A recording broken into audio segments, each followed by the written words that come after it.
So welcome everybody to a meeting of Another England, which we're just describing as a kind of discussion forum, I suppose, in the initial idea. We're not a campaign or anything like that. The idea was to have some discussion around topics to do with politics and constitution, democracy, and of course, culture, all aspects of culture that are sort of connected to it. And so far we've had a discussion, we've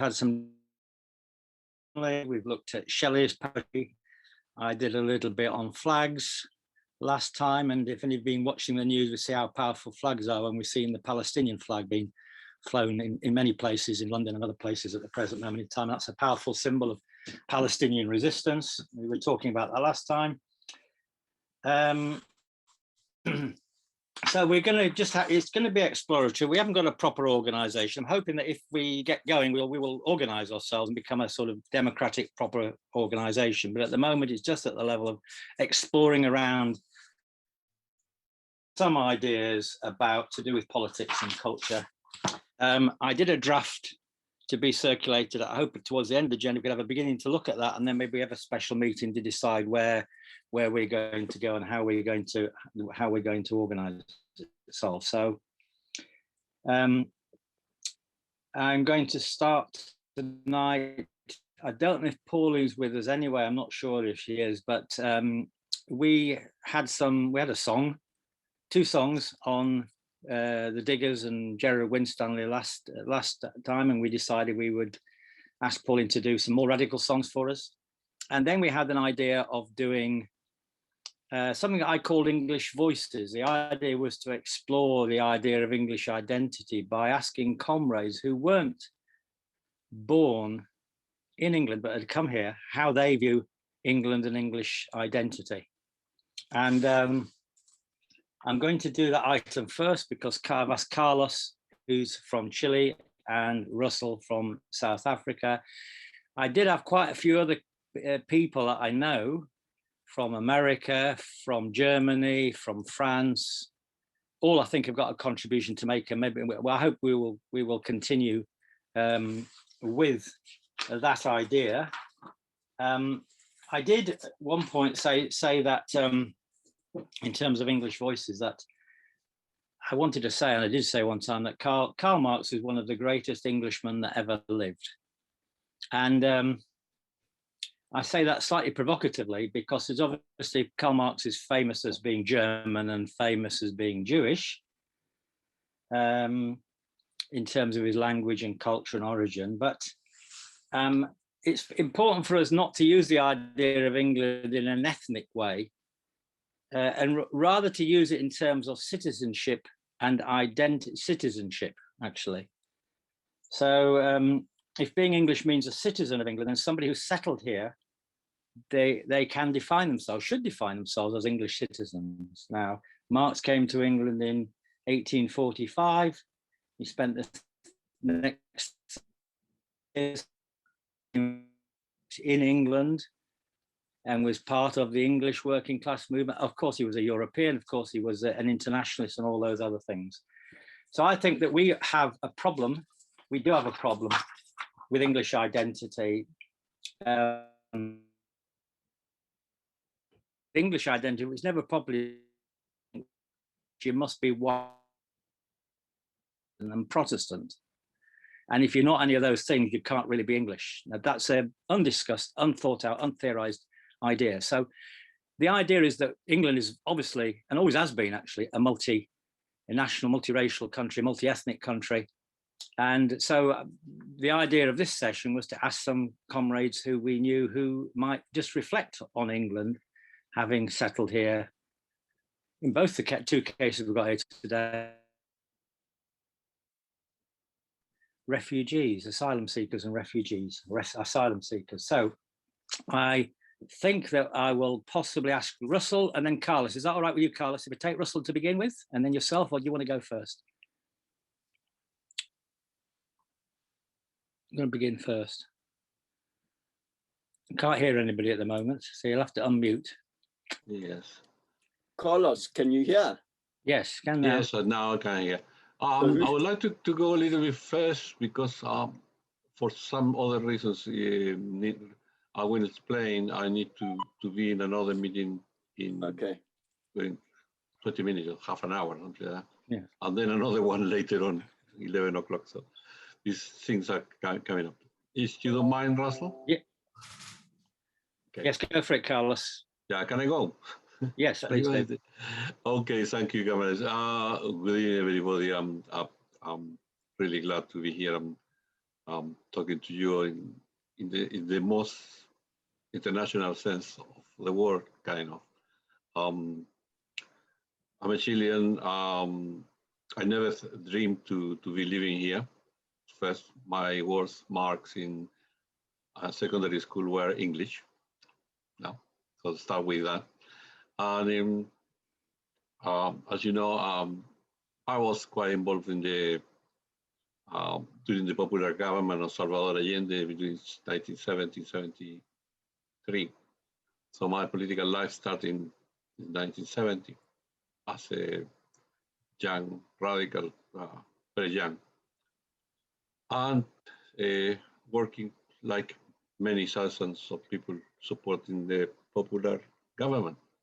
I come from a working class family. My family always voted for Allende. Allende was kind of a president. Before being president, he was three times candidate to be for the presidency and lost all of them. And my family voted for him all the time, so I knew him since I was little. To make it short, after the coup, I started working obviously on the ground and kind of helping to put together the sometime organization, resistant organization in Chile, which unfortunately after a few years I was arrested, which was something that we all have that danger. As a result of that, I was kind of arrested by the secret police, was disappeared for some time. I end up in jail and stay for some time in jail. For some reason that I don't know, people outside Chile start moving for the Chilean political prisoners. And I received one day, I was in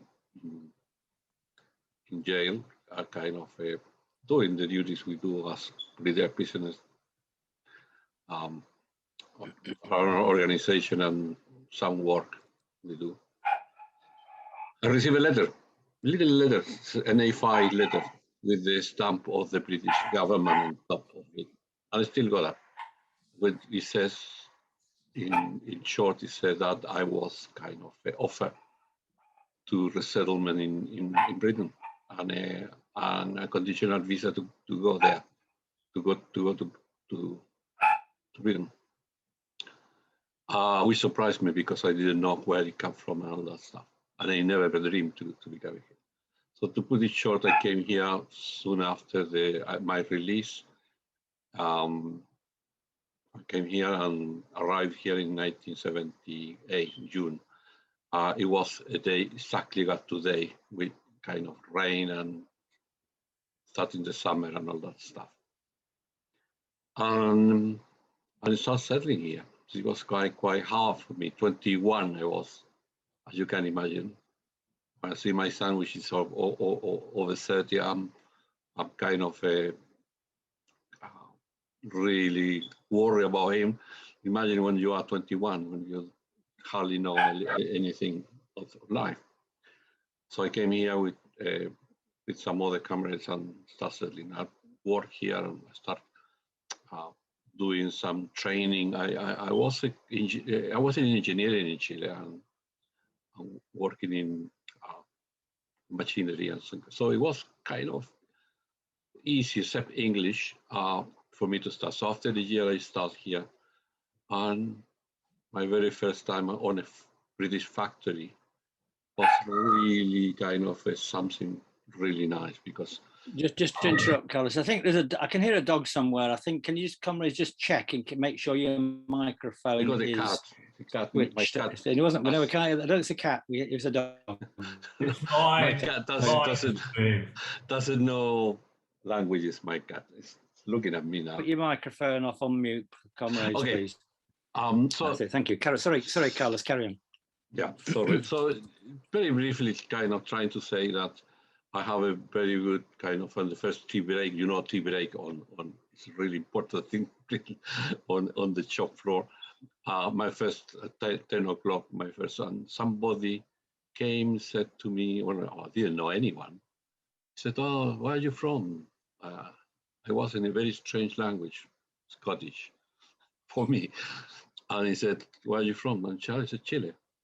"Oh, Chile, Salvador Allende," and blah, blah, blah, something told me. So immediately I was kind of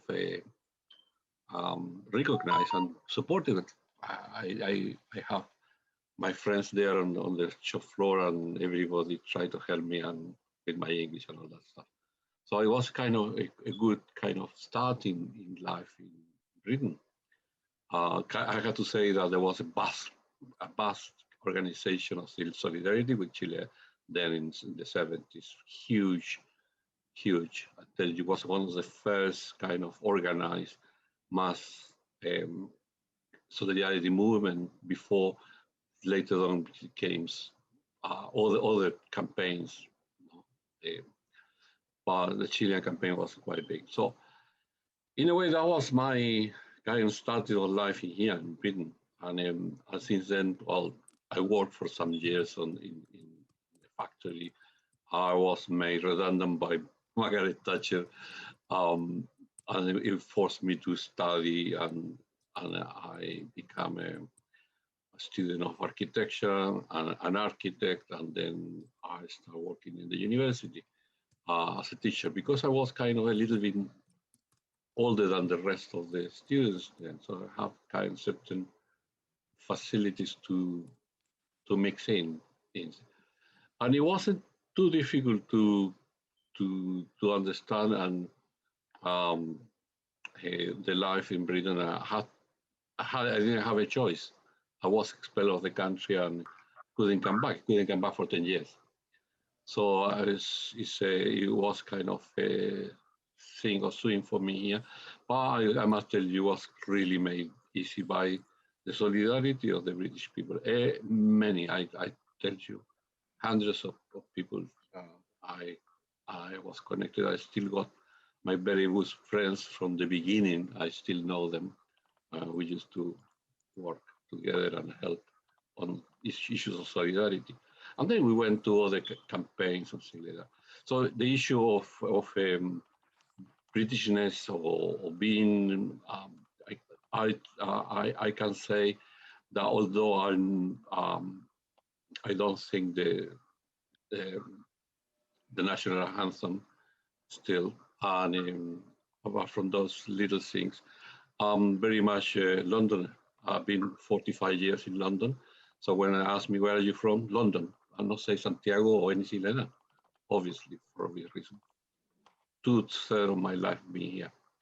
And I knew here a lot of people. The last ones was Russell with in the university when we started working together in union affairs. And he was a secretary, and then I became the secretary when he left. I'm still secretary of the union in London South Bank.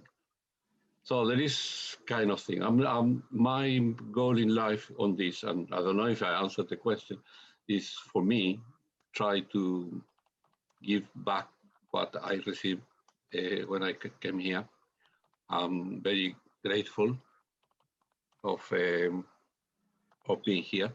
I start my life again, and I had the opportunity when after very hard time in Chile, basically. Not only for me, many people, thousands of people. I'm not unique by any means. And today I'm going, this is basically, I don't know if it's not good enough for me to tell you my story in a way, and very, in some ways similar to Russell. We have been talking a lot with Russell. I have the opportunity, a good opportunity to be with him, kind of talking about our own experiences. You know? And today I'm quite happy because yesterday we have elections in Chile, some kind of, well, not kind of, we were discussing, we were electing members for the assembly that are going to study the constitution.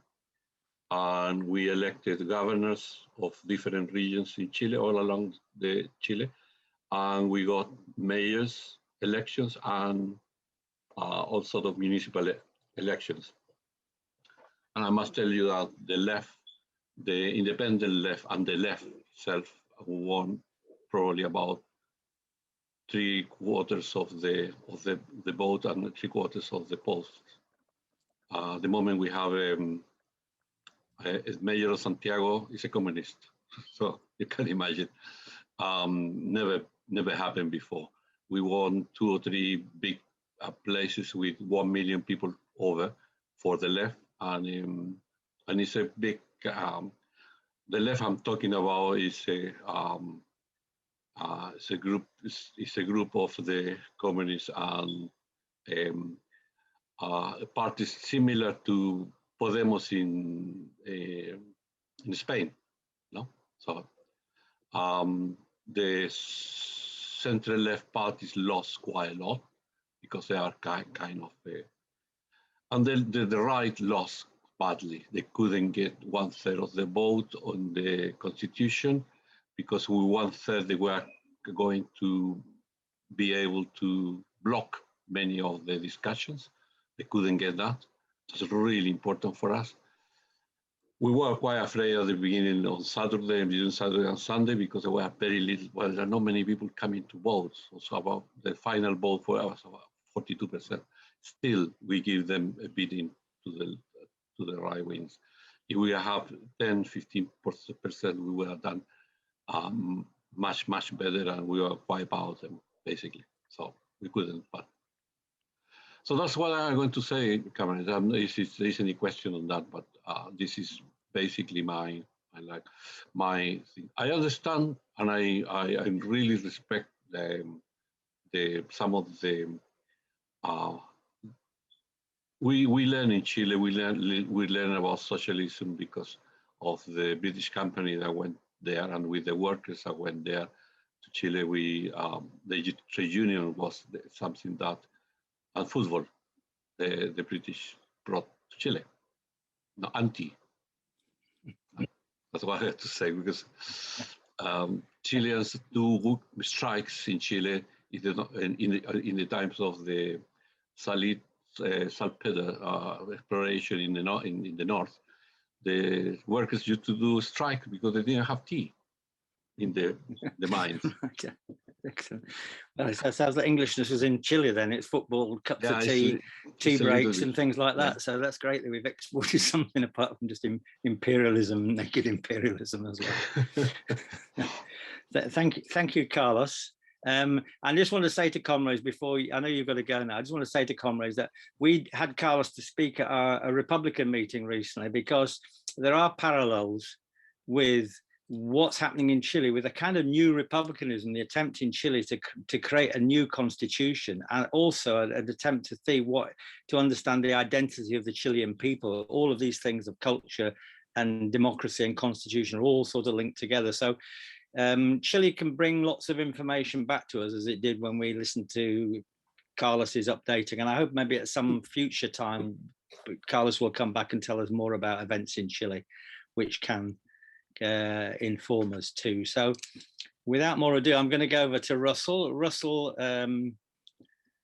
is a South African comrade who also, I suppose, was a refugee. I don't know if he'd be asylum seeker or refugee, but anyway, came from South Africa, the anti-apartheid movement in South Africa. And I'm giving him the same question to reflect a little bit on England, what it means. Okay, Russell, are you ready to have a go at this? It's a bit undefined question, comrades. So we're just sort of asylum seeing in this seeker, session how it goes. We don't know what's going to do. So asylum seekers and refugees are much the same, or you should say an asylum seeker is a refugee. But yeah, I'm glad that Steve started off with reflecting on Karl Marx's status within England.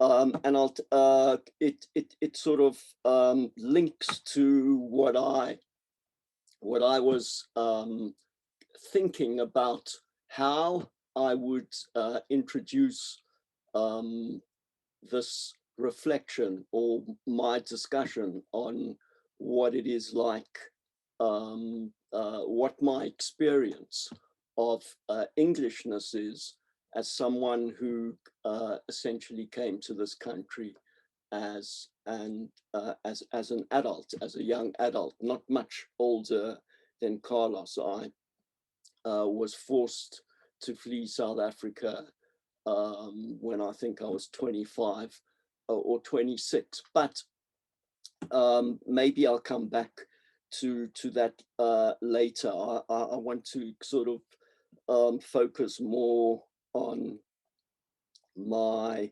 experience or view of Englishness or Britishness.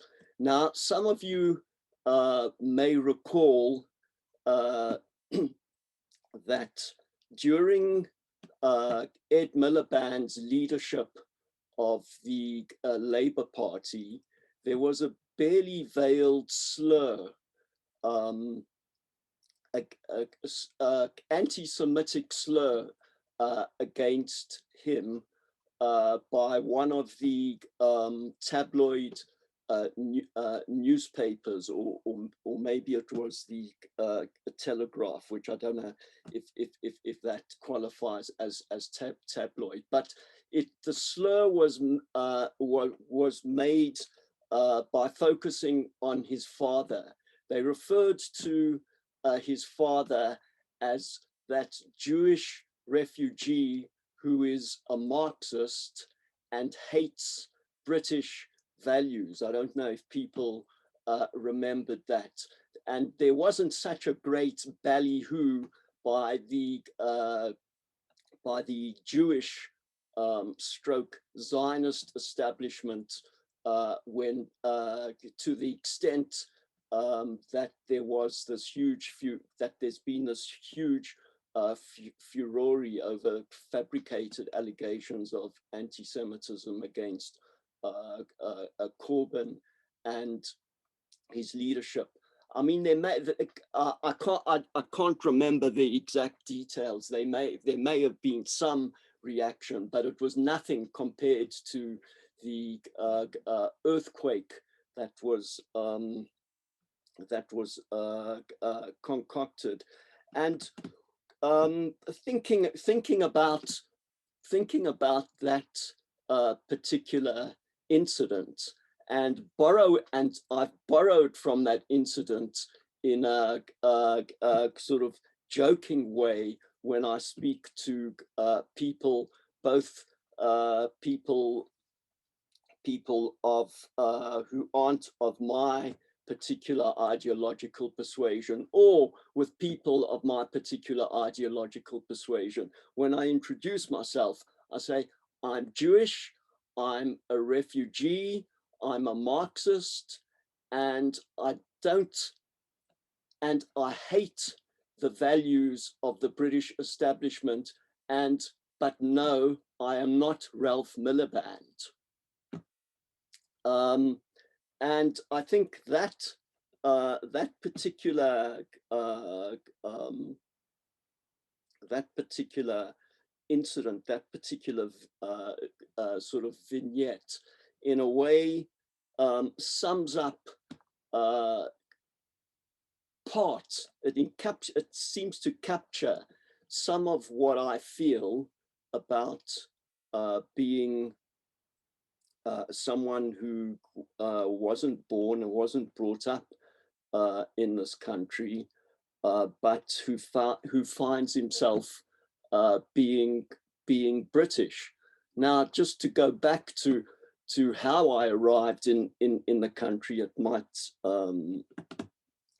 sort of explain some of my attitude. I was an anti-apartheid activist ever since my school days, where I and my family's life was threatened for certain letters that I'd written to the liberal, that I had published in the liberal press while I was still at school. And when I went to university, I involved myself in left-wing student politics, and eventually I was involved in the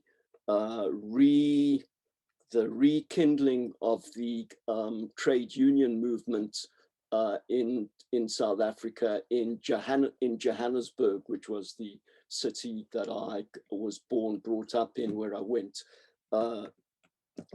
to university.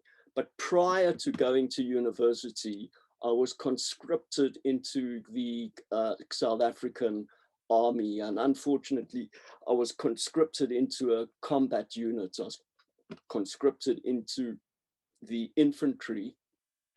I was probably, even at that stage, I wasn't too happy about going to the South African army, but I was probably still way too young, as I'll try and explain later, way too young to think about a sort of leaving the country and sort of applying for political asylum. So I went to the army, and unfortunately, if you conscripted under the apartheid regime, if you conscripted into a combat unit, then it doesn't end at the end of your military training. You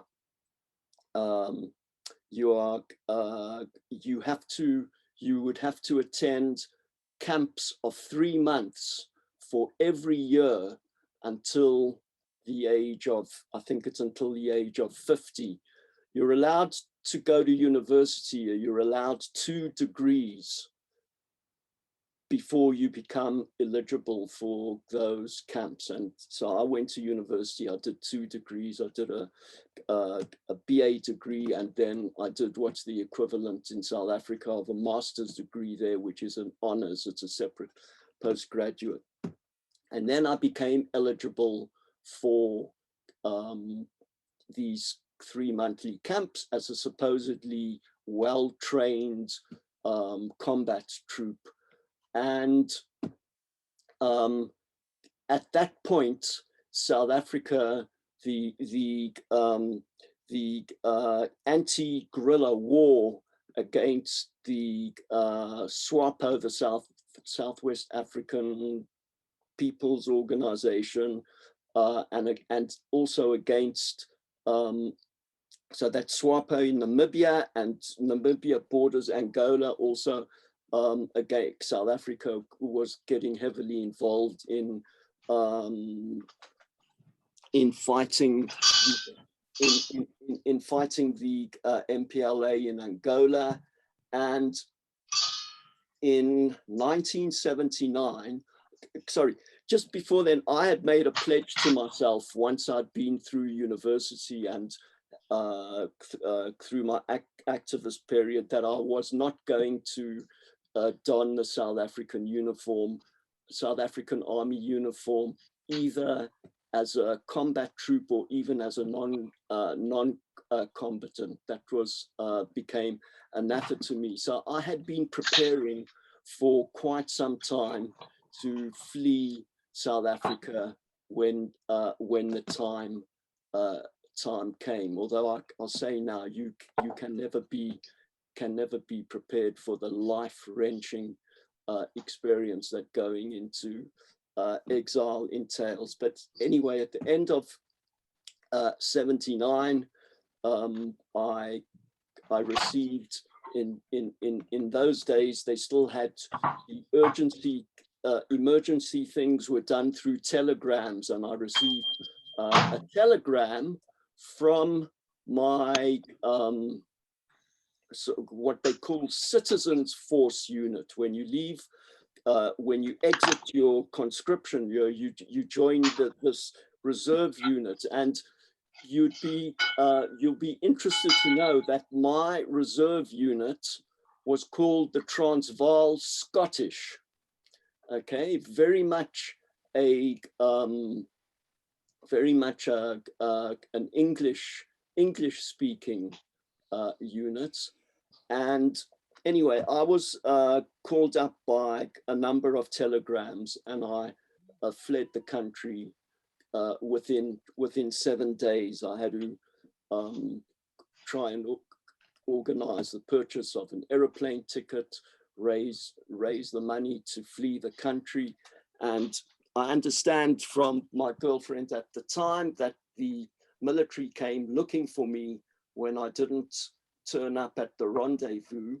And my unit was one of the first units that went into battle in Angola. So on a strictly, in terms of personal self-interest, I'm extremely pleased that I avoided having to go into combat, because there were a number of fatalities which the South African government sought to conceal from the population. But anyway, so I arrived in this country at the end of '79, knowing that there was that this was the center of anti-apartheid activity, certainly within the English-speaking world. But the ANC had had a lot of activity. I think it had an office here, and I had some friends who were already deeply involved in the ANC. I was never a member of the ANC as such. Sorry. Right. Sorry. What happened there? Stop. Okay. Yeah, something's okay. I've lost the screen now. So yeah, I've lost the screen, and somebody else came on to give me a short video. So I seem to have. I'll have to go and reboot. I don't know what's happened there. Right. So sorry, Russell. So I found the experience of exile extremely difficult. Having fled from a relatively privileged life as a white person, albeit from a lower middle class family, but nevertheless extremely privileged. In whatever you did as a white person in South Africa, you had the benefit of your white privilege. And I found life in this country extremely difficult, from simply trying to get a decent roof over your head to I think just let me just come in a minute, second. I just sort of lost the screen. Come back again. I can hear some noise going on. Can comrades just make sure you're muted? If everybody who's not speaking is muted. And also, I'm going to make sure, Russell, that we actually have other comrades coming in. So I'm going to sort of ask you to just think about, moving towards the end when we can bring in some other comrades. So just check your comrades. Just check you're muted. All right. Thank you. Yeah. Okay. Just. Probably the most important part is the last part. So yeah, I found life very difficult here for many years. It took me a long time to settle. I wasn't allowed to return to South Africa. I was granted political asylum after a wait of 9 months. In the time that I wasn't allowed to return to South Africa, my father died and various members of my family died. I wasn't able to attend their funeral. But I knew quite a lot about British politics even before I arrived in Britain, and my position in terms of being British, which goes back to the point I mentioned about Ralph Miliband. I'm grateful to have been given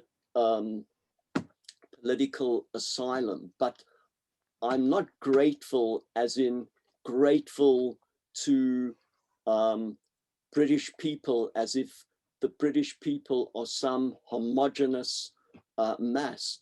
I'm grateful to that portion of the British people, the progressive part of the British people who made it possible for me to get political asylum.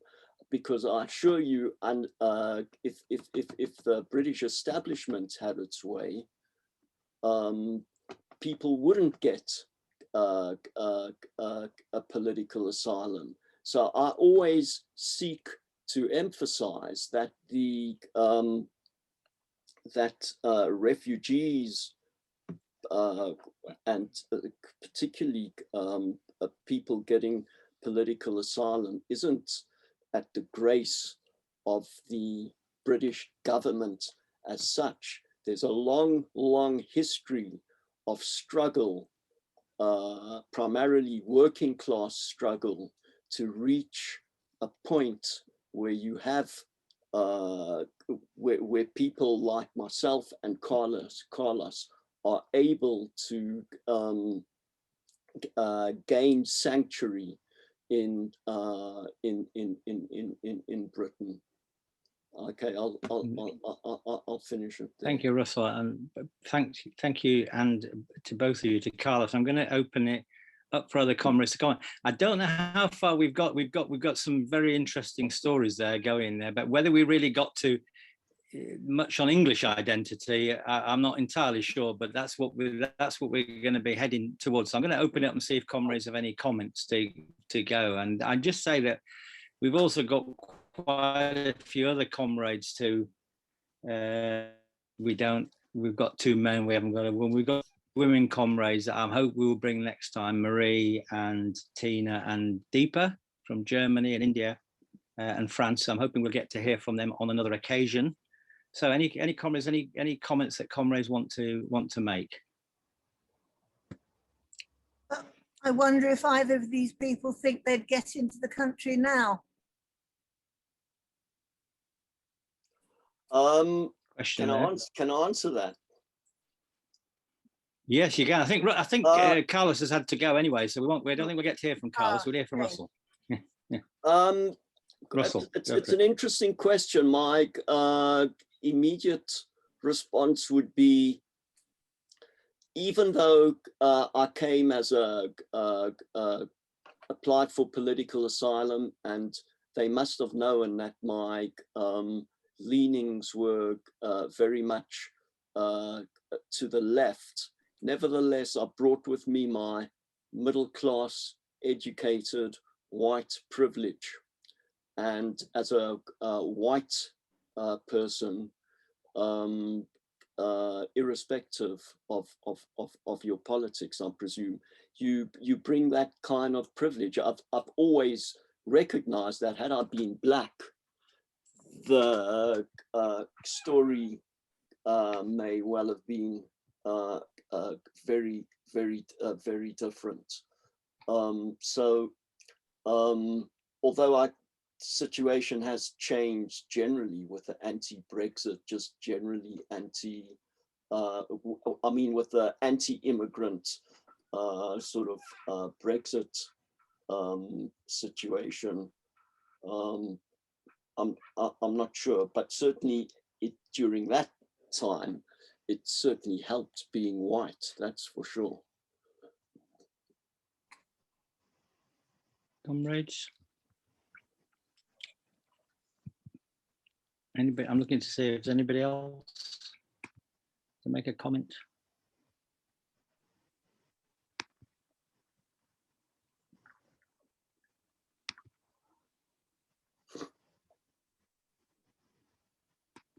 Steve, John, Peter, Yeah, and Barbara have all got that. Sorry, John, George. Oh, sorry, I've got hands up. I didn't see it. Barbara. I'm sorry. Yeah, sorry. I didn't see all those hands have suddenly come up. John, Yeah, I'm going to say I'll take John. I've got George, John, George, and Barbara. John, George, and Barbara. Take John first. John, if you could unmute yourself. Yeah, I think Russell's answer is very important as a white educated refugee, because I think also what white educated refugees and even some black and brown educated refugees have by and large been able to settle in the big cities, particularly London, and eventually into an academic or similar background where the progressive section of the British people or English people were quite well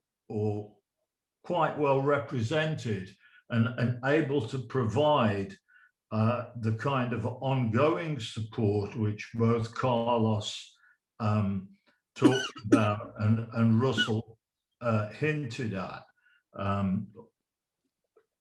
I think that we do have to understand that for uneducated people, from uneducated black and brown people from the British Empire, who by and large were the people I dealt with in my job in race equality work, were unable to they had to go straight into the communities often in smaller places, smaller towns, where that progressive section of the people was very much a very small minority and often not evident at all, and into very poor housing, not just for 1 or 2 years or a few years, but forever. And where they came across high rates of racial attacks and ongoing harassment by immigration officials. And so that experience, the difference, I think, has a class aspect to it, but it also has an ethnic aspect to it, which takes us back to what Steve was talking about at the start of this, about trying to move away from an ethnic nationalism. In this country, it is particularly difficult because that is the way that Englishness has been portrayed, and it's gone as a self-evident lie, which is very, very central to both the overt and the implied narrative in this country. I wish we could hear from those kind of voices as well. Perhaps we will in the future. I think it's very important to understand those differences and why they exist. Thank you, John. Thank you. That's good. I'm going to go George, and then I'm going to go to Barbara next. Okay, George. Thank you, Steve. Companies, mute yourselves again if you're not speaking. Yeah, thank you, Steve. Yeah. Can Right, you hear George, me? far away. Yes, I can. Far away, we can hear you. My experience of meeting emigres is that there is a tendency for them to form a sort of invisible enclave. I have a butcher shop very near me, an excellent butcher, but he does he caters a lot for South African customers, but they appear to be hidden, except when they go to this butcher shop with all the specialty meats, the specialty sausages and so on. And I've never ever met them personally in my local area. It just seems that they're completely hidden from view. They tend to sort of congregate in their enclave. My experience has been mainly of meeting Asians, and they tend to merge with the local community, mainly through small businesses. That's how I tend to meet them. And there is a vast Asian community here in this country. Half of them do try to identify as British. Half of them don't entirely. They tend to revert to their culture, to their religion, to their traditions. I lived for a while in Wembley, in Alperton, which has one of the largest Gujarati communities, and their shops were open 24 hours a day. You know, for some reasons, it was a very good thing for me, because you can get any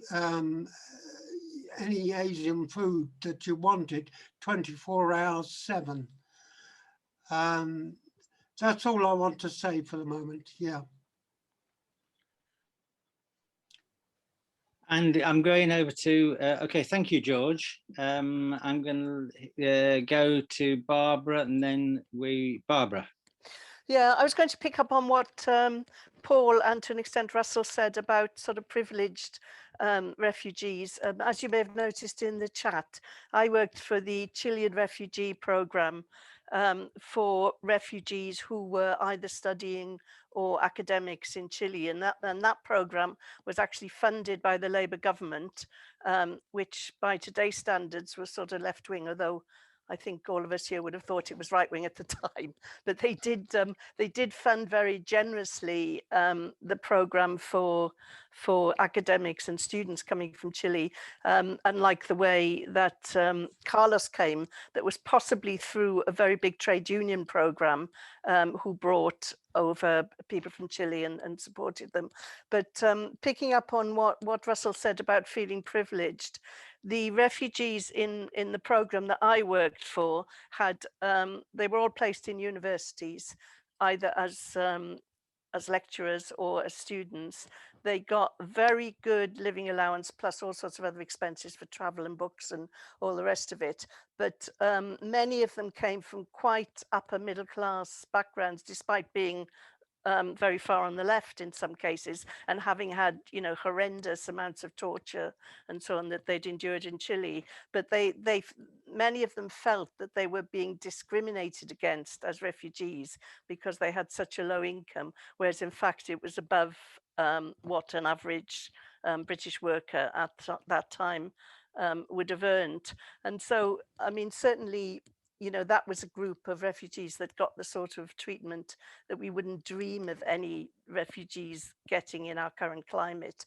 But something I think we forget is that a lot of the refugees who come from different ethnic backgrounds now, and from sort of countries that we think of as poor or underdeveloped, actually are very well educated and come from relatively privileged backgrounds in their own country. And it's something I, you know, sometimes have to remind myself of. So I think it's something that we really need to keep in mind. That's it. Thanks. Thank you, Barbara. I'm now going to just take two more speakers, and then we're going to stop at that point. I've got Celia and Craig, and I think we'll. Did I see somebody else there? Oh, I think Mike was there as well. So I'll take Mike as well. Is that right, Mike? Mike's waving. Sorry, Mike. I didn't see you because I'm looking at the hands on the participants column. Hand, Steve, but it appeared to be invisible. Right. Okay. Okay. So I'm sorry about that. We didn't see you. So we will come to you as well. So let's take then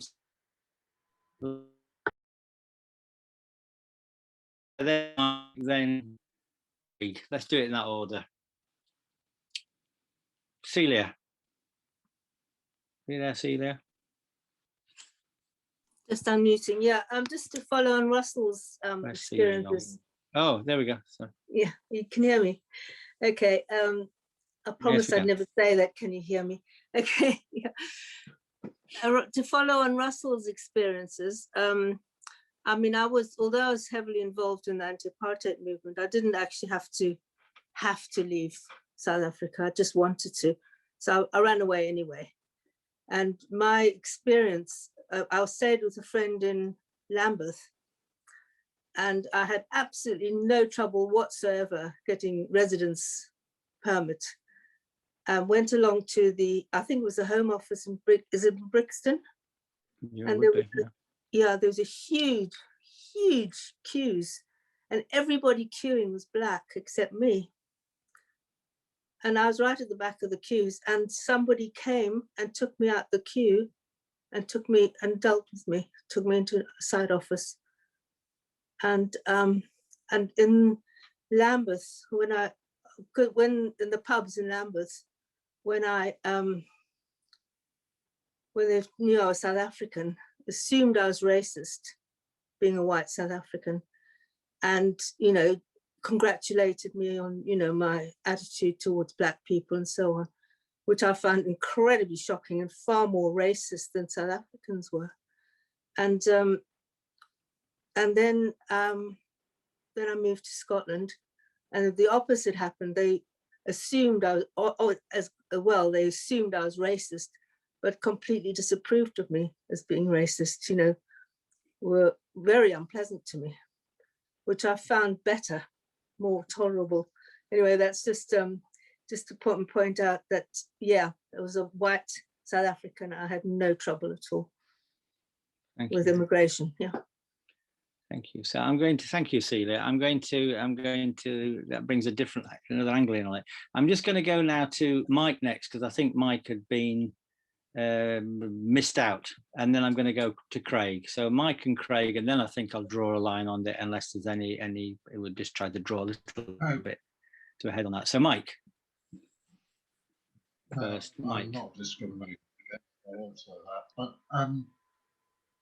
Steve, I just wanted to sort of raise a question really for Russell and Carlos if they were here, and it's sort of quite a specific experience which I've kind of seen amongst a couple of people I've known who come from other countries to live in England.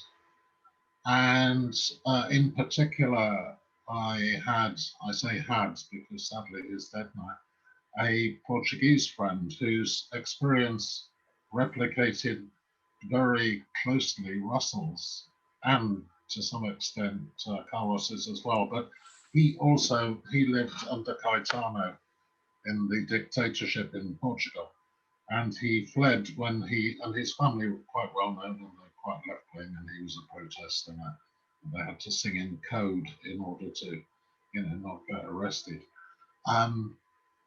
But he heard his number was coming up to be conscripted to go to fight in Angola or Mozambique, which were still Portuguese colonies at that point. And so he fled. And yes, therefore he missed the, April the 23rd revolution in Portugal, which I think he felt very badly about for the rest of his life. And he integrated thoroughly and considerably as best he could in a life in England. And indeed, at a certain point, he went to Scotland. He had a number of relationships with with different people, but he never really settled. But I remember towards the end of his time, and what provoked him eventually to go back to Portugal, but not as a happy person, where, you know, he subsequently developed a heroin habit for a while, which is really quite awful. But he had this lack of sense of who am I? He didn't feel that he was Portuguese, and he didn't feel that he was English or British. He felt he was in a void. And I've had a similar sort of experience from somebody I've known from Spain as well, who lived here for a long time. So there is this disorientation factor. And I wonder whether that's something specific about England not actually really welcoming people in wholeheartedly, or whether it's a more general thing. I now know some Slovakians who don't appear to have those problems, though they are very proud of their Slovak heritage. But it's just, yeah, I just wondered about this neither one thing nor the other identity, and I wondered whether that was resonant at all. I'm gonna thank you, Matt, and I think it's important that, because there's that question of who are we, what's our identity, and we've had this sort of slight British, English, how that figures into it, you know, whether, as Russell was talking quite a bit on British and English and how you fit into that, and I think that's one of the things that hopefully we can explore a little bit more, because I think that's a very kind of interesting point. I'm going to go now to, I'm going to finish with Craig. Okay, Craig. Steve, can I just say I'd like to respond to that. Yeah, if you can, Russell. I will, after Craig, I will come back to you, as you were the person who spoke first of all. So we'll go Craig, and then we'll come back to you, Russell. Okay, Craig. Thanks, Steve. I just saw that Pauline had posted about the events in Glasgow on Thursday, and I just wanted to make a quick comment about that, and it will link into, I think, some of the stuff that we've been talking about generally. I live in Pollokshields. I was at the demonstration that she's talking about, when we actually, there were 1,000 of us in the local community got together when there was a dawn raid in Pollokshields in Kenmure Street, at which 2 young Indian men were basically arrested by the border police and threatened with deportation or taken away to the Dungavel detention centre in Scotland.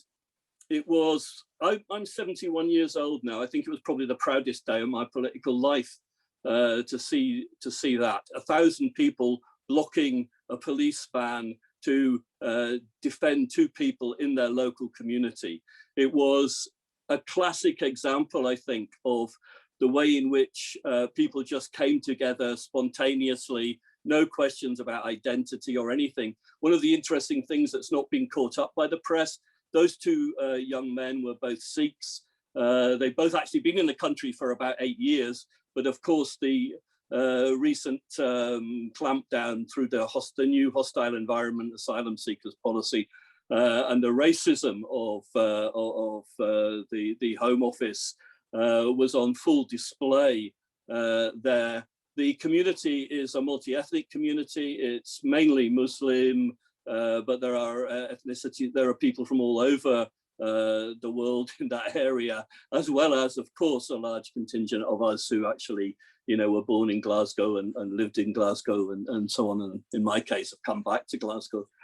It was something which, you know, it relates quite clearly to something that Russell mentioned, this idea of, you know, there are these progressive people, and he was thankful and grateful for their support, and there are these there are the British establishment, and that's true. And I think all of that was on display yesterday at Pollokshields. You know, you could see the viciousness of the British establishment, but you could see the local community coming together in a completely leaderless way. It just happened. The raid took place about 9:30 in the morning, I think.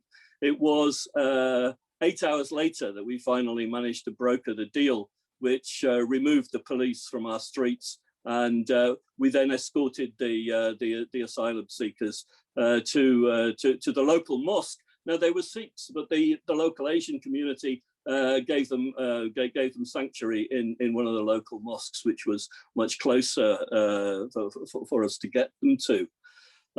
So, you know, I just thought maybe, you know, as I was there, I better say something about it. It was very, very important. One of the other things, though, that probably hasn't been picked up, and it also relates to what Russell's saying, is the events that happened in George Square the night before the Palestinian demonstration in George Square. So that would have been Saturday night, when the Rangers football team decided their supporters decided that they would celebrate in the most vicious, racist, sectarian fashion possible by trying to wreck the centre of the town. So there you've got it. You know, even in Scotland, which is supposed to be this progressive country, you have on the one hand this wonderful sort of power of community solidarity of different cultures who live in an area, integrating together and working together to defend two young men threatened with deportation. And then the very next day, virtually, you've got the old face of sectarian racism there as well. So, you know, that's all part and parcel of our identity, I guess, Steve. Sorry, I'm rabbiting on now, Steve, but I'll stop. Thank you, Craig. And I think there is a connection there between the British Home Office and the Rangers fans, who are very strongly unionist and British in their identity, as opposed to a different view of Scotland, perhaps there. So maybe there are perhaps identities and how people do that. I'm just going to finish off by going back to Russell, and then I'm going to move on. I'm going to ask Pauline to play some music. She's been waiting. You weren't here at the beginning, but she's been waiting. She's still here. Russell, can we come back to you? I'm just going to check and see if Pauline's still here. I just want to pick up on a few things that people said and link that specifically to what what you said, Steve, that you know, you wanted us to speak about what it means to be English as foreigners. So it's not a criticism, I'm just saying. Yes, yes. And what's crystallized for me by listening, you know, I'm grateful to some of the observations of other people, other comrades, is that the difficulty of putting your finger on what it means to be British, as someone who came to this country as a refugee, is that you can't somehow, your past, your history of where you came from, but even more so, what you had to go through, the struggle to survive the experience of being a refugee, is inextricably bound up with what it feels like to be more settled. And I suppose I can say you can never be quite settled, as Mike observed with this, someone he knows. I mean, if you actually look at some of the sociological studies of relationships of refugees, relationships tend to fall apart due to the stresses of trying to find yourself on foreign soil. And one anecdote I can say is, when I came to this country and realized the enormity of what I had done in leaving South Africa, and believing, I really did not believe that apartheid South Africa would crumble in my lifetime. So I was setting myself up to spend the rest of my life in this country. But I found it so strange, and what sort of emphasized the strangeness. I used to tell people, I mean, they even sell something called a Mars bar in this country, you know. And I said, I feel like I'm living on Mars, and I can't sort of I can't anchor myself in this place. Everything is so strange. And to just in relation to what Barbara said, I didn't come here under any program. I sort of fled on my own, you know, on my own. It was on my own volition. There, of course, was an organization called the Committee of Southern African War Resisters that simply put me in touch with the United Kingdom Immigration Advisory Service, etc., etc. And to pick up on what Celia said, one of the disconcerting things about coming to the country and trying to find your bearings is you would encounter white people, white British people, who would who were somehow complimentary on the apartheid setup in South Africa. You know, the fact that you were fleeing from the apartheid regime didn't seem to register with those people. But just to end off, for me, I did come to this country politically conscious, having having understood the class situation in Britain. I never ever thought that the Labour Party was a progressive or left-wing Labour Party, but some of the things that made me feel proud to be part of this country, and which actually buoyed me and gave me hope during the most depressing, stressful times of exile, was people might remember the sort of nascent rise of the left under Tony Benn. I arrived, I was here during that deputy leadership struggle, and it made me think that for me, being in a way being a British now, and even now, is being connected to these sort of left-wing struggles.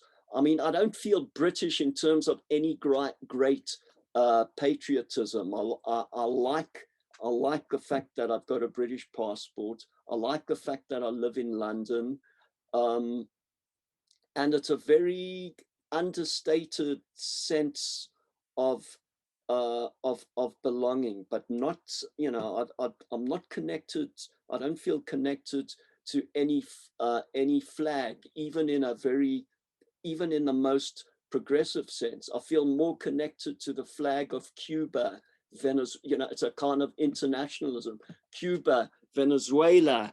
You know, it's in a way what I've lost in terms of you know, some kind of sense of belongingness I've gained in terms of a sense of feeling that I belong. I'm an internationalist. I belong to the world, and I'm not particularly interested in hitching my colors to a narrow chauvinist view of the world. That's it. I'm going to thank you, Russell. That's good, excellent. So, Pauline, I'm going to now come over to you, Pauline. We've gone on quite a bit now. Whether we'll get through the rest of what we were hoping to do, I was still hoping to talk a little bit about Edward Rushden, but we can only do so much on a Zoom call. But we're certainly going to do a bit of music towards the end. So, are you more or less ready to sing us? Yes, do you want to tell us what you're gonna sing for us?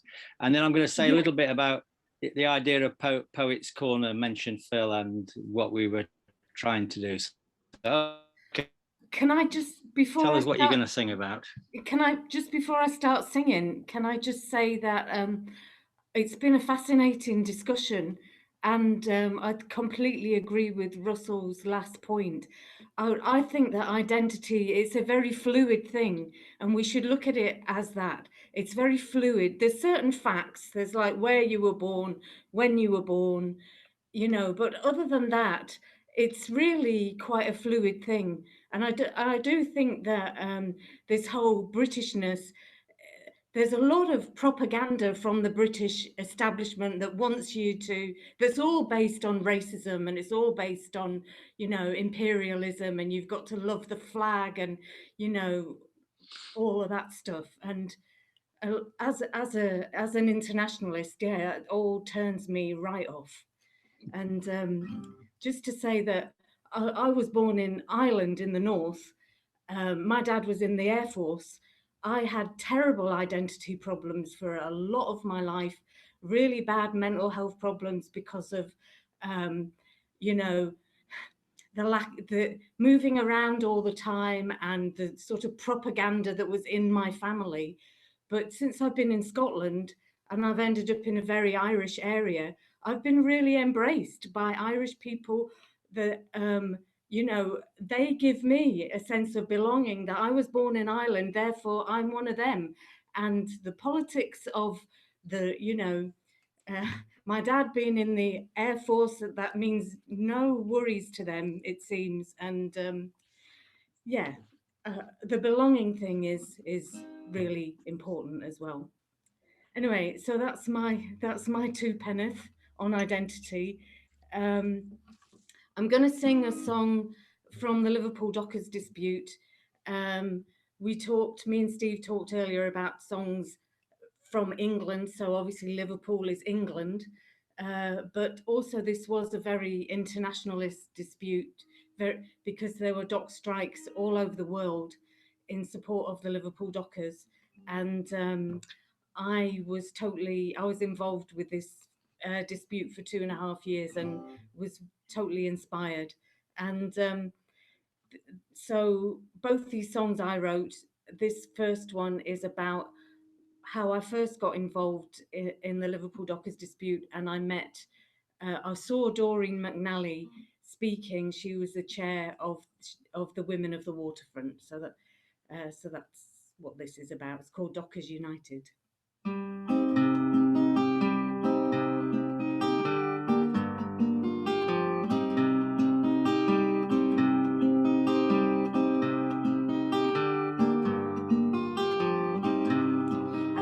You speak in a fringe meeting, was the evening that changed my life. You said your husband had been sacked and that you were his loyal wife.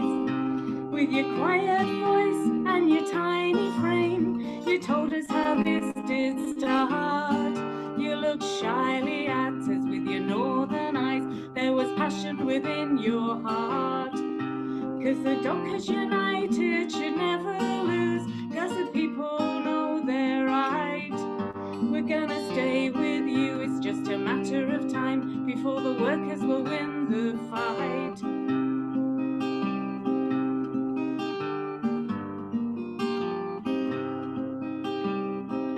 You stand with the men at the dockyard gates, many days on the picket line. You won't be swayed by their unjust laws and the payoffs you have declined. I know you speak in meetings across the world and at rallies around the earth. I cannot help but follow, doing all I can, 'cause inspiration you did give birth. 'Cause the Dockers United should never lose, 'cause the people know they're right. We're gonna stay with you, it's just a matter of time before the workers will win the fight. And though they try to silence and to ridicule and to hurt you and keep you down, using intimidation, which is all they know, but it's you who will wear the crown. Now we stop the silence of the media, many people have joined along, thrust in the right direction by the seafood wave, so determined and proud and strong.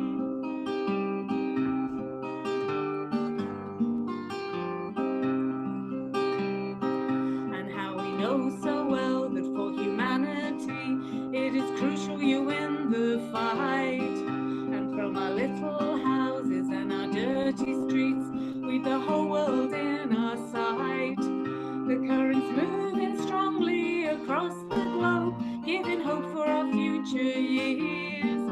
We've nothing left to lose, only our shackled souls. Now we banish away our fears. Now the Dockers United should never lose, 'cause the people know they're right. We're gonna stay with you, it's just a matter of time before the workers will win the fight. Now the Dockers United should never lose, 'cause the people know they're right. We're gonna stay with you, it's just a matter of time before the workers win the fight.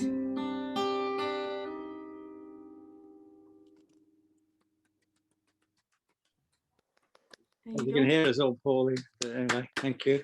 Can you hear okay? Yeah, we can hear you. I can hear you fine. I know that. Yeah. Okay. And do you want me to do another one now, Steve? Yeah. Yes, I think do another one. Yeah, let's do another one. Okay. Yeah. And just to say thanks, Craig, for picking up on the action in Pollock Shores. I wasn't there. I wish I had been, because it looked absolutely brilliant. And yeah, it looks to me like that could be some kind of turning point, but I don't know, you know. But apparently Priti Patel ignored Nicola Sturgeon's phone calls to that, you know, and because she was going to tell them not to do this, you know, not to do this dawn raid, but Priti Patel didn't pick up the phone, is my understanding. She also called us a mob. Ah, there you go. Mm-hmm. Yeah. Aye. So, and of course the lesson is solidarity works, which is what this next song is all about. Again, it's from the Liverpool Dockers dispute, and it's about a ship called the Neptune Jade. And the Neptune Jade was loaded by scab labour in Thamesport. So then it went sailing all around the world, and there were dockers in support of the sacked Liverpool dockers who would not offload it all in all these different ports around the world. So I'm just going to have a wee drink. So yeah, this is a Neptune Jade. So I wrote it, but I also based it on a poem that was in the Dockers Charter newspaper from somebody from the American International Longshore and Warehouse Workers Union. The Neptune Jade was a stinky ship loaded at Thamesport and DHC, and her cargo now was not fit to be offloaded by a picket line. So sail around the world with your hot cargo, order us to scab and we're gonna say no. Dockers of the world are set to blow, we're an international picket line.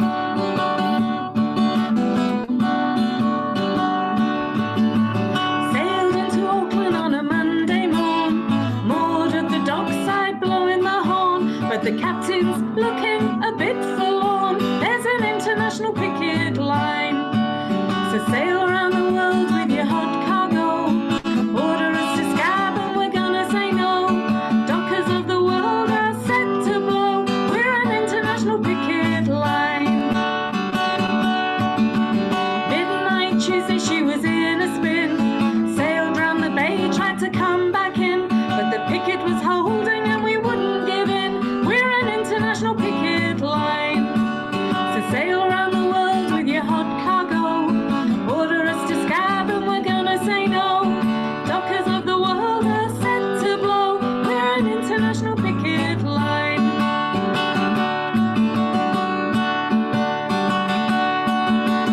Sailed up to Canada looking for a berth,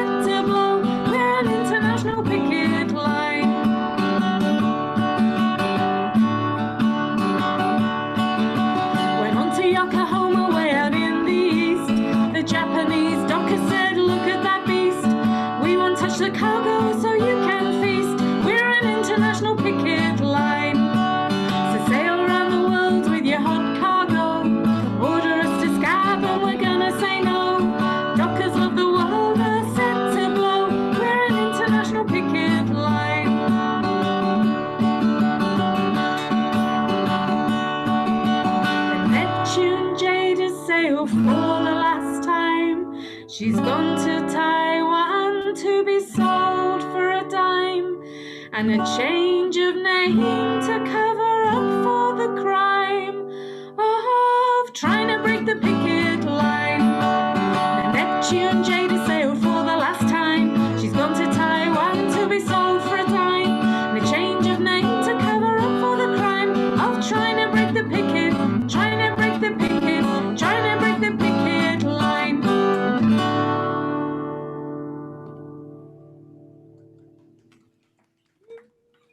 There we go. Thank you, Paul. That's great. Thank you very much for that. And this, should I say, this, I think segues neatly in. There's two things that I wanted to do, but this might segue neatly into the last item. Well, there's two things that we need to do. One of the things that we need to do, and maybe we can't do it now because it's going to get a little bit late. We do need to have a proper talk about how Another England, what it's all about, and how we might organise it, and how we might develop some of the ideas, because there are lots of ideas floating around. So I'm hoping that we will do that. And I hope we could discuss it today, but I don't think we're going to have time now. But I think we probably need to have a special meeting, you know, just to get down and discuss that. What I did want to do, one of the ideas we had was beginning with the first meeting we had, where Phil did a great talk about Shelley and Shelley's poetry and the Mask of Anarchy, and we were going to follow it up a little bit. And there was an idea that we might do a sort of poet's corner. And I came across a poet who's from Liverpool, who's a Liverpool poet, which is obscure. Most people have not heard of him, but I got a CD by Bill Hunter, who was an old Liverpool Trotskyist who produced a whole series, and it's a very interesting CD about this poet that not hardly anybody's heard of. It's called The Life and Times of Edward Rushden, Forgotten Hero. And Edward Rushden was an anti-slavery campaigner in Liverpool, and a Republican and a revolutionary. And I thought what I would do is not try to go into a whole story about Edward Rushden, but there was one thing that he did, which was he wrote a letter to George Washington, and I sent it out on the email list. But on this CD that I've got, so I thought I would do, and they're in little chapters, the CD, and they're about 5 minutes each. So there's the first one that just tells you, chapter 1, just tells you about his early life, so you can locate him. And then I will go ahead to chapter 9, I think it is, and we'll just have his poem and what he wrote to George Washington. And we may look at him again, because this is a very good, very interesting CD about the struggle against slavery in Liverpool and the role that William Rushden. And he goes over a whole range of things.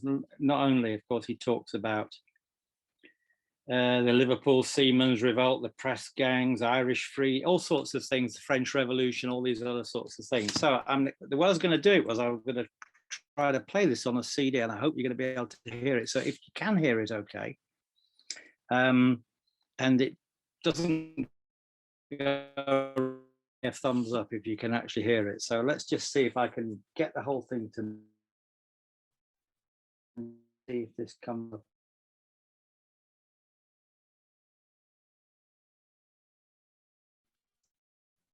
This thing. Chapter 3. That's chapter 3. We want to go back. No, we don't want to the go city. Back. We go back 2. Forgotten hero. The life and times of Edward Rushden. Can you hear that, comrades? Liverpool's blind poet, revolutionary Republican, and anti-slavery fighter. Written by Bill Hunter. Narrated by George Sefton. Each chapter has a little bit of music, by the way, and then we get on to a little bit of the story. So I'll do the first chapter and then the one on George Washington. Chapter 1. The young seaman blinded helping slaves. Edward Rushden was born on the 18th of November 1756 in John Street, Liverpool. His father had been a hairdresser and then became a wine merchant and was a freeman of the city.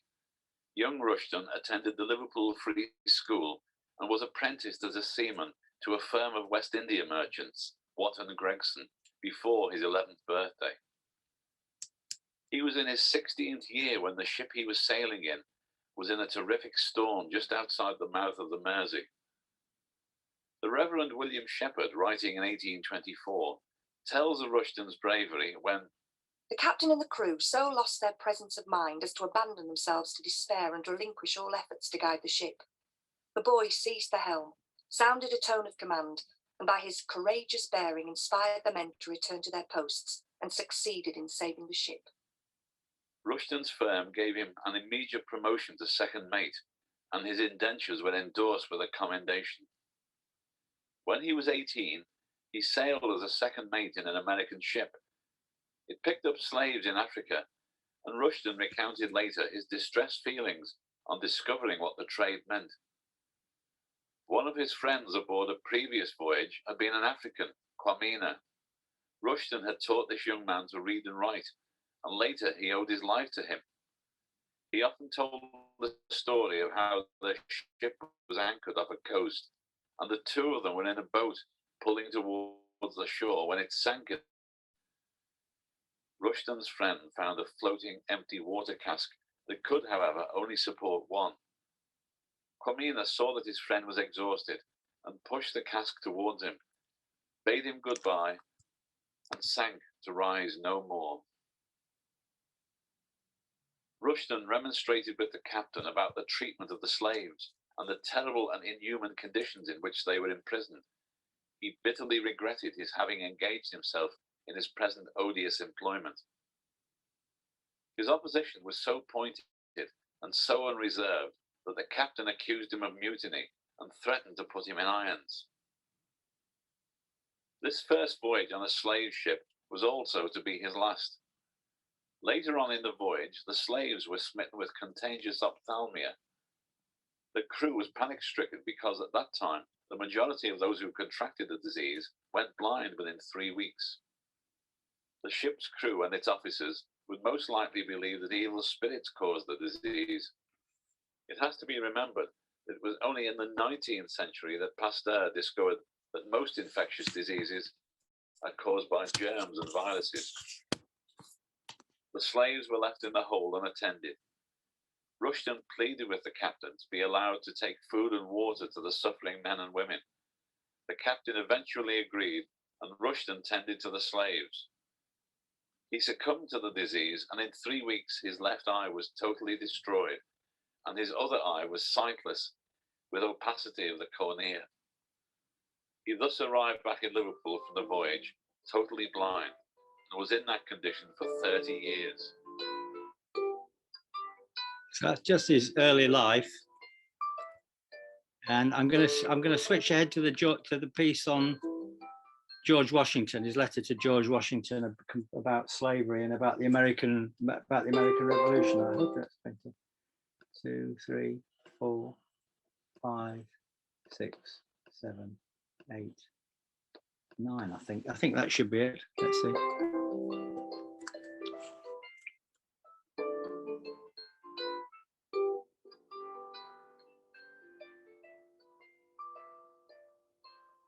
Chapter 10. Oh, Rushden's Times. Sorry about that.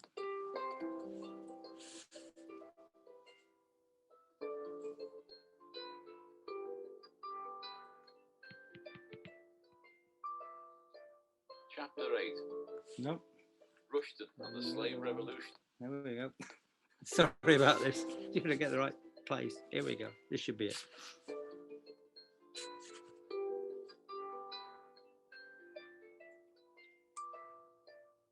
Chapter 9. American Independence, Washington and Slavery. Rushden watched with sympathy when the American colonists made their demands for democratic rights, while he did not, at the beginning of their struggle, support them. That's a lot quieter. However, in the process of the revolution, he came to support wholeheartedly their demands for independence. Meanwhile, he sharply attacked the continuing slave ownership in the independent state. His poem, American Independency, condemns those Americans, men of Columbia, who continue to own slaves.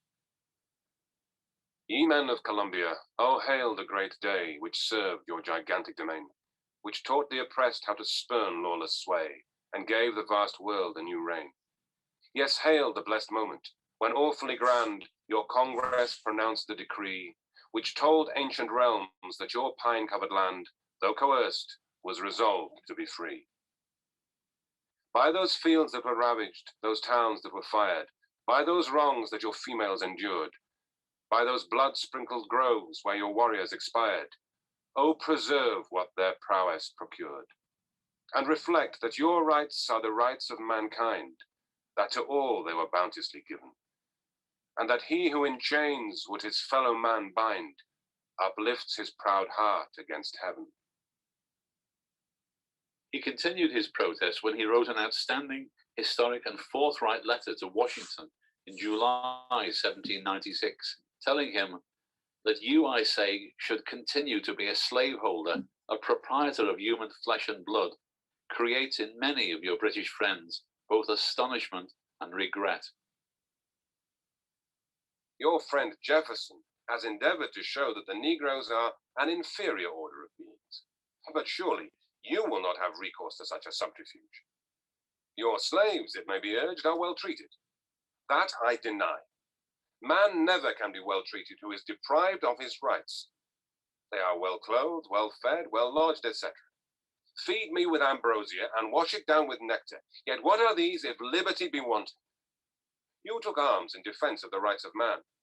Your Negroes are men. Where then are the rights of your Negroes? They have been inured to slavery and are not fit for freedom.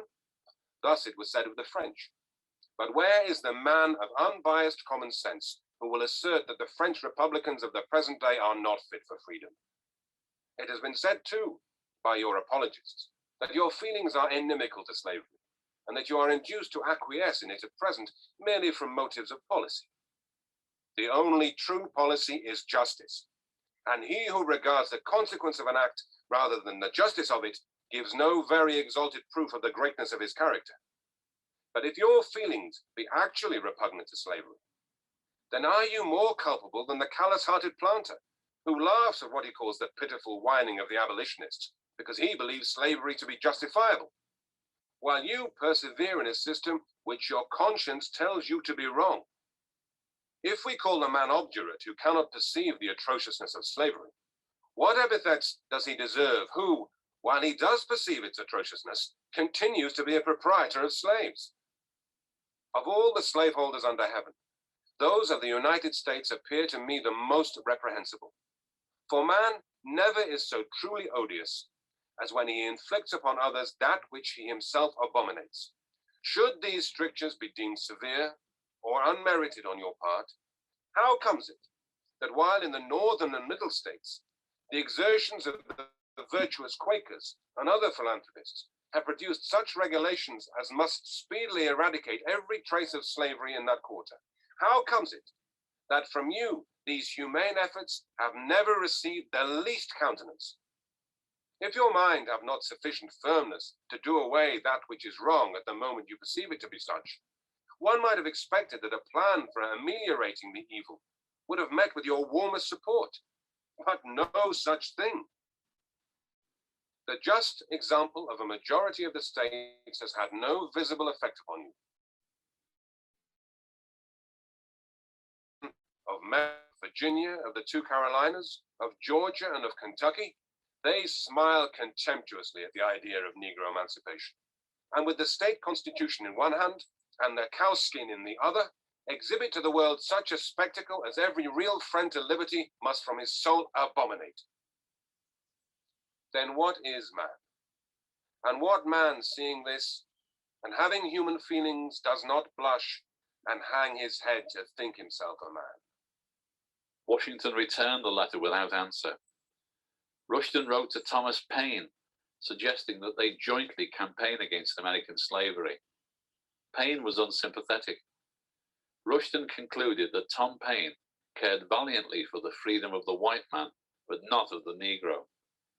Undoubtedly, this correspondence has great historical value in revealing the contradictions in the concept of freedom of both Washington and Paine. That this correspondence has been ignored leads once again to the conclusion that Rushden's history has been suppressed because of his consistency and opposition to all oppression and his detestation of any compromise on slavery. Okay, comrades. Okay, comrades. I'm gonna finish that. I just did that really. I want to do that as a taster, and maybe we might see more of his poetry. But I'm hoping that we are, with Phil's help, going to have a poet's corner. Yes. Steve, just to say that in fact, Paine did write in very strident terms and did argue in very strident terms for the abolition of slavery to be included in the Constitution. So it's not actually correct to say that Paine was ignorant of the needs to abolish slavery. He championed it and he argued it should be an article, one of the amendments, or one of the key clauses of the Constitution.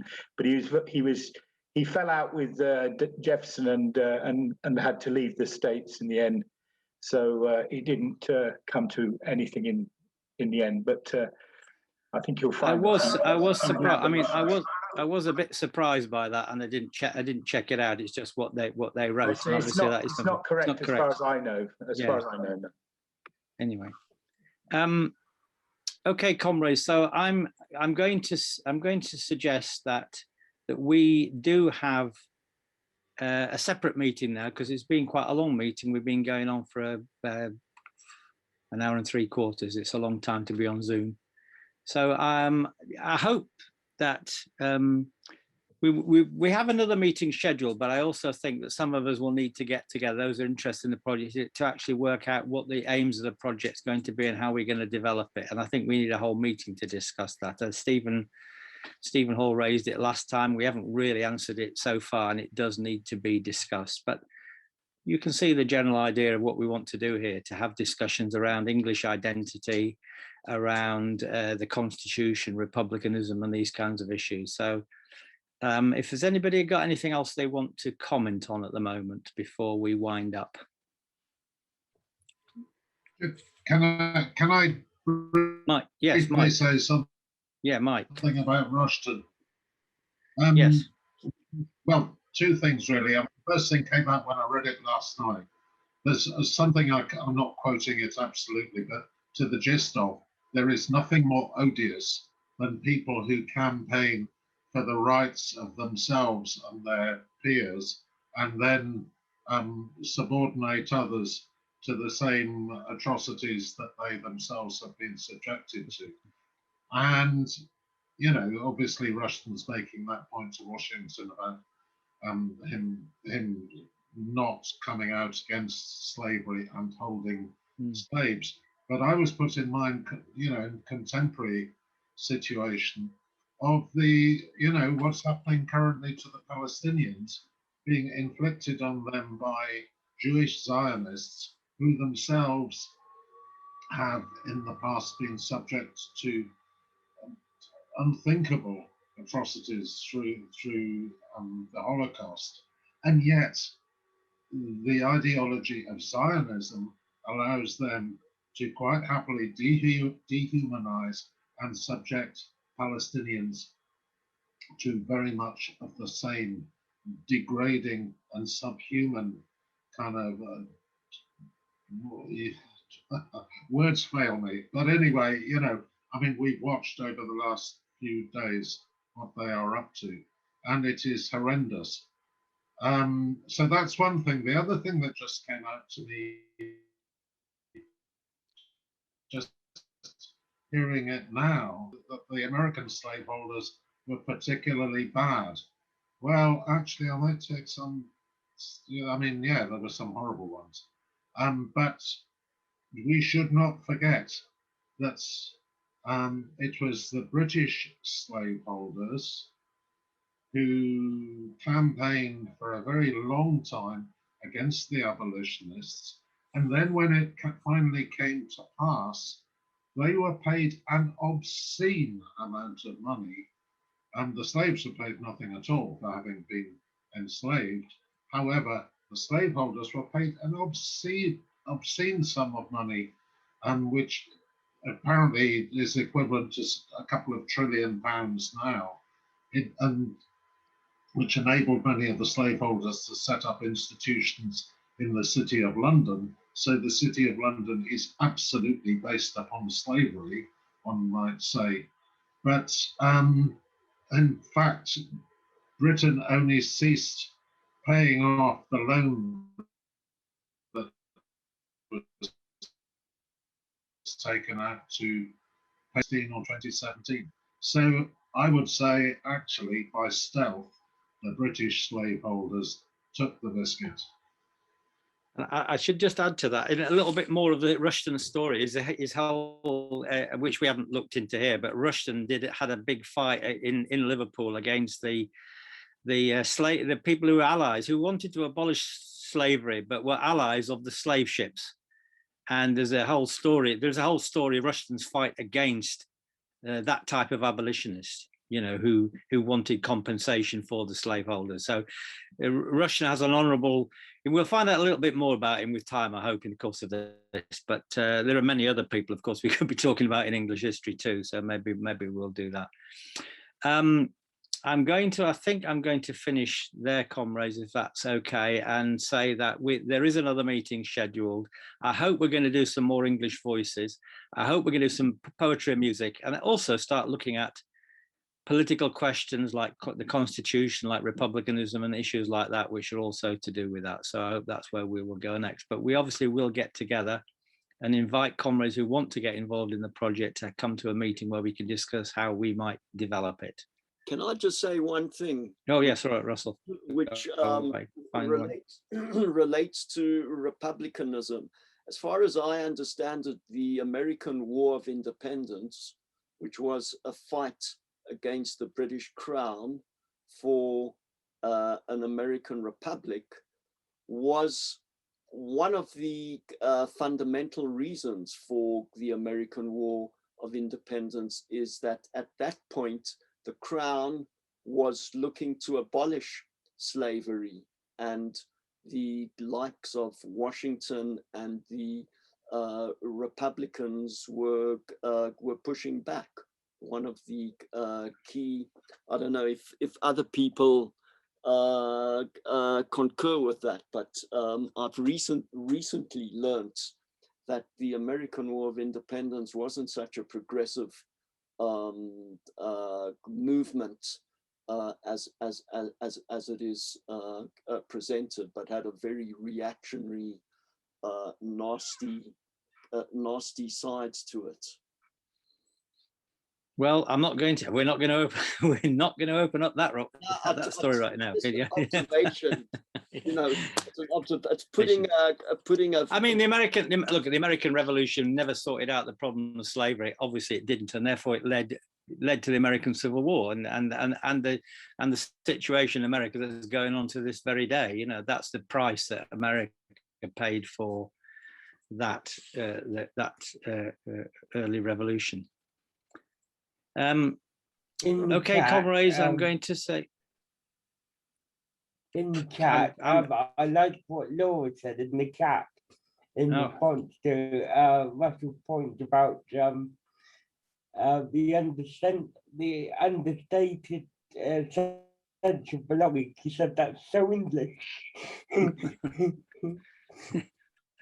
Thank you, Paul. Okay, comrades, is that okay for everybody? I'm going to wind up now. And if you're not on this list and you'd like to be, or we'd like to keep in contact with all of you and get any feedback you want to give us on the meeting and how we might develop it, we'd be very welcome to that. Okay, comrades, thank you very much.